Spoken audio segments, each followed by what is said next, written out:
नमस्कार. आपण भारत देशात राहतो.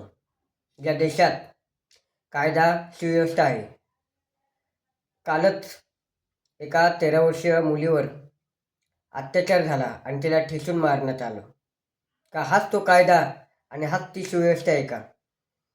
आपल्या देशाला भारत माता असं म्हटलं जातं आणि त्याच देशात जर आपली बहीण आणि आपली आई, आपली मुलगी सुरक्षित नसेल, तर काय उपयोग ह्या सुव्यवस्थेचा, या कायद्याचा? त्यापेक्षा छत्रपती शिवाजी महाराजांनी ज्यावेळेस एका गावात एका पाटलाने एका महिलेवर बलात्कार केला आणि त्याला महाराजांनी चौरंग्या ही शिक्षा दिली, मग हे कितीतरी पटीने खूप चांगलं केलं. कारण आजच्या युगात ह्या तुमच्या कायद्यामुळे अत्याचार करणारे मोकाट फिरतात.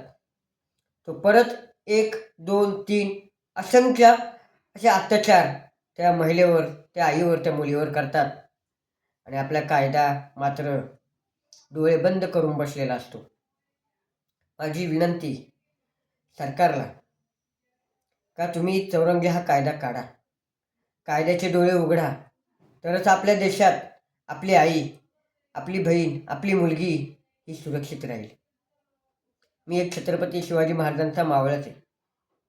मी जात बघत नाही किंवा पंथ बघत नाही. मी फक्त ती मुलगी, ती आई, ती बहीण कुठल्या जातीची असो, कुठल्या धर्माची असो, तिला न्याय द्यायचं काम हे केलं पाहिजे. त्या उद्दिष्टाने ही व्हिडिओ बनवतोय. तुम्हाला काय लाईक किंवा सबस्क्रायबर वाढवण्यासाठी मी ही व्हिडिओ बनवलेली नाही. ही व्हिडिओ आपल्याला कायदा आणायचा आहे, तो अंमलात आणायचा आहे. आपली आई, आपली बहीण सुरक्षित राहायची, त्यामुळे ही व्हिडिओ बनवली. ही व्हिडिओ जास्तीत जास्त शेअर करा, जेणेकरून प्रत्येकाला माझ्या मनातील काही गोष्टी पटतील आणि आपण चौरंगी हा कायदा काढण्यात यशस्वी ठरू. जय हिंद, जय महाराष्ट्र.